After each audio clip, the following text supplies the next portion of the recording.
I want to talk today about hostage negotiation. Hostage negotiation in the United States are conducted by the law enforcement and diplomatic representative to free people who are being held captive. The goal is to resolve the situation peacefully. In 1973, New York City Police Department Detective Modern Hostage negotiation principle. He used sociological principles to develop a more patient and thoughtful approach to hostage situations. Other words, he used his skills to get people out of dangerous situations. He contained and isolated. He contained the arrow and isolated the hostage taker. He escalated by using active listening to manage the hostage taker's anxiety. He presented the hostage taker with a less confrontation response.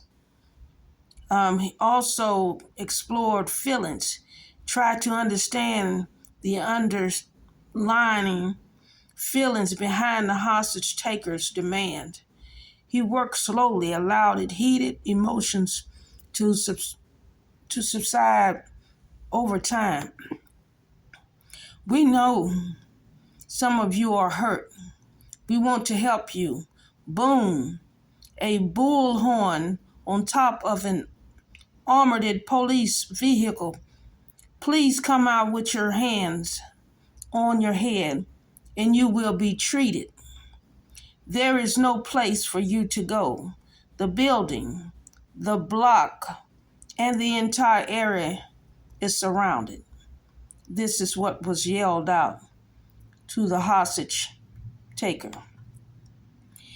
It was the winter of 1973 in Bushwick, Brooklyn, and four men in their 20s who had vowed to fight to the death were holding about a dozen hostages inside John and Al's, a sporting goods store on a busy commercial block of Broadway.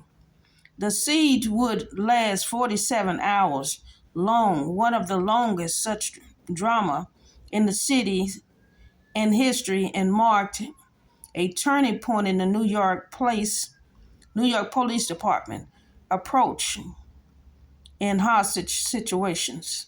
Instead of brutal force, the police used psychologically firearm discipline and patience to end the siege.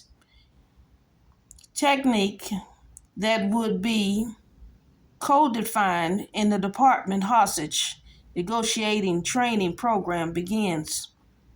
The police arrived at about 6 p.m. on January the 19th, a Friday, following an attempt robbery of the store by four Muslims for a holy crusade. The 3 hour shootout ensued. Gunfire crackled and booms in the evening air. Several officers on the scene were pinned down behind cars and elevated trucks, pillars, as gun shots blast and gunfires rage. This officer who had been behind an elevator train pillar wearing a bulletproof vest was shot in the head and killed on the scene. Two other officers were wounded and was one of the gunmen inside the store. Hundreds of onlookers lined the sidewalk. Residents in nearby apartment buildings were trapped indoors for the weekend.